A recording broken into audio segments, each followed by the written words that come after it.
In early 2003, a team of German archaeologists working in Iraq stumbled across one of the most significant discoveries of modern times.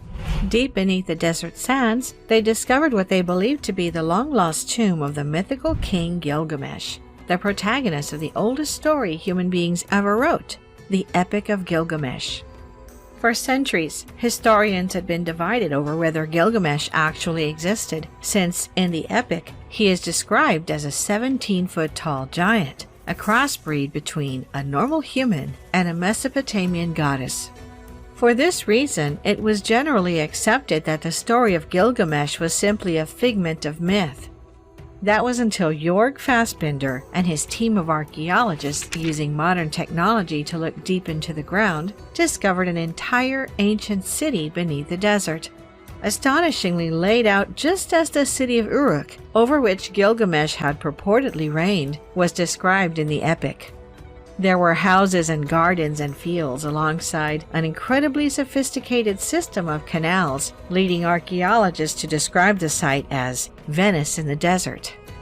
More importantly, on the outskirts of the ancient city was what appeared to be a burial site, which archaeologists believed to be the tomb of the ancient king. As Fassbinder put it, "I don't want to say definitely it was the grave of King Gilgamesh, but it looks very similar to that described in the epic." What was Fassbinder trying to tell us? If the grave of Gilgamesh was similar to that described in the epic, does that mean that Fassbinder and his team had discovered a tomb with the body of a 17-foot-tall giant? It was, quite simply, a mind-blowing find, a long-lost missing piece of the origins of human history. Surely, archaeologists believed this would change everything, revealing to us secrets we never even knew we lost. But then, the unthinkable happened. Mere weeks after the tomb of Gilgamesh was discovered, the United States invaded Iraq, forcing Fassbinder and his team to abandon their work and flee the country. And the mystery was left unsolved. Or was it? In 1849, an English historian and archaeologist by the name of Austin Henry Layard made a history-changing discovery in the ruins of the library of 7th century BCE Assyrian king Ashur-banipal in northern Iraq, believed to be one of the oldest libraries in human history. There, he uncovered an ancient clay tablet many thousands of years old, covered in a curious script which he could not read. Who had written this script? Layard wondered. And what did it say? Incredible as the discovery was, it was only the start. Through the early 1850s, more than 15,000 fragments of similar tablets covered in the same mysterious writing were found at the site. These tablets were sent back to the British Museum, where, for decades, scholars worked at trying to decipher them, using other ancient tablets written in languages they could understand to work backwards and attempt translation. The breakthrough finally came in the 1870s, thanks to a man named George Smith. Born in 1840, Smith left school at 14 and started working as an engraver of banknotes. Though uneducated, he became enamored with news reports emerging from Iraq of strange, indecipherable artifacts older than any on record being found. Following his curiosity, Smith began to visit the British Museum during his lunch hours and spare time to study its holdings, slowly self-teaching himself ancient languages and becoming comfortable with ancient written scripts. By 1866, museum staff finally noticed a strange young man hanging about their archives, so they offered him a job. If he wanted to be a translator, they told him, he could start with the 15,000 fragments found by Austin Henry Layard. For years, Smith worked, until, eventually, the words written on the tablets began to reveal themselves.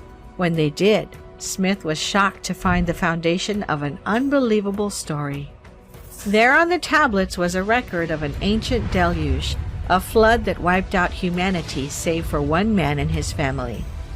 When Smith presented his findings to the Society of Biblical Archaeology in 1872, at a presentation that even the British Prime Minister attended, it sent shockwaves across Europe and the world as many scholars and theologians proclaimed that this ancient flood story confirmed the truth of the story of Noah in the Bible. In 1875, Smith went further, publishing full translations of everything he had discovered. Though he did not know it at the time, he had begun to translate the oldest story ever written down, a legendary tale that would become known simply as the Epic of Gilgamesh.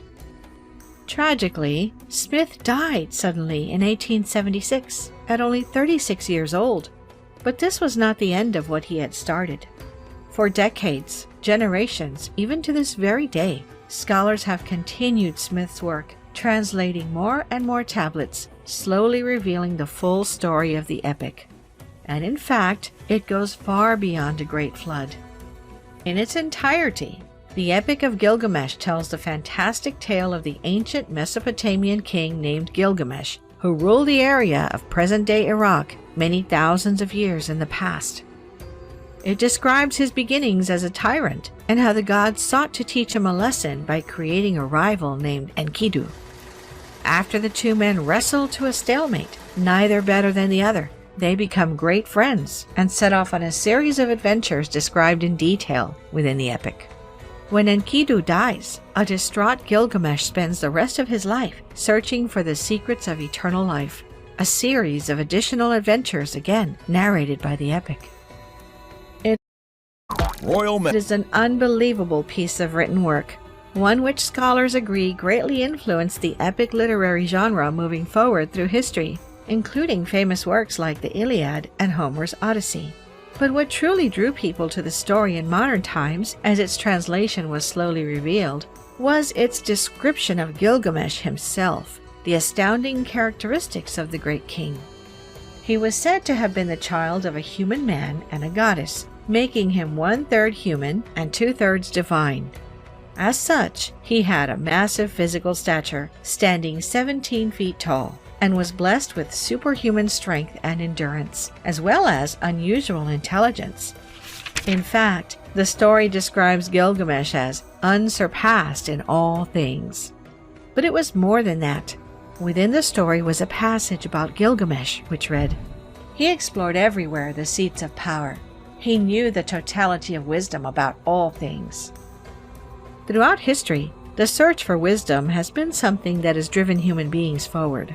According to the epic, Gilgamesh had reached the end of the maze, obtaining the furthest reaches of wisdom about anything and everything. Taken together, it was these characteristics of Gilgamesh which made the discovery of his tomb in 2003 so potentially earth-shattering. Simply, if archaeologists were able to uncover his tomb and look inside, imagine what hidden secrets they might find. Was Gilgamesh really a giant? His tomb the home of a 17-foot-tall skeleton? Further though, if the tomb of Gilgamesh was opened, what records of his totality of wisdom about all things might be buried with him? What knowledge obtained while he was looking for the secrets of eternal life? Of course, these are exactly the type of secrets that people around the world would do pretty much anything to get their hands on. For the past 20 years, scholars, historians, and ordinary people have all debated the same question. Why did the United States invade Iraq? The country was not involved in the 9/11 attacks, and the official government line at the time that Iraq and its leader Saddam Hussein were hiding weapons of mass destruction has since shown itself to have been an outright lie. Some have suggested that the U.S. simply wanted control of Iraq's oil, while others even believe that the U.S. President George W. Bush simply wanted to finish what his daddy, President George H.W. Bush, had started in the early 90s during the first war with Iraq. Is it possible that there was another reason, though?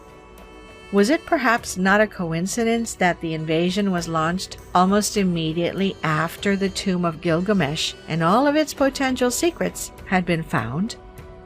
Consider, as the U.S. military invaded the country, they immediately set up an encampment around the Gilgamesh site.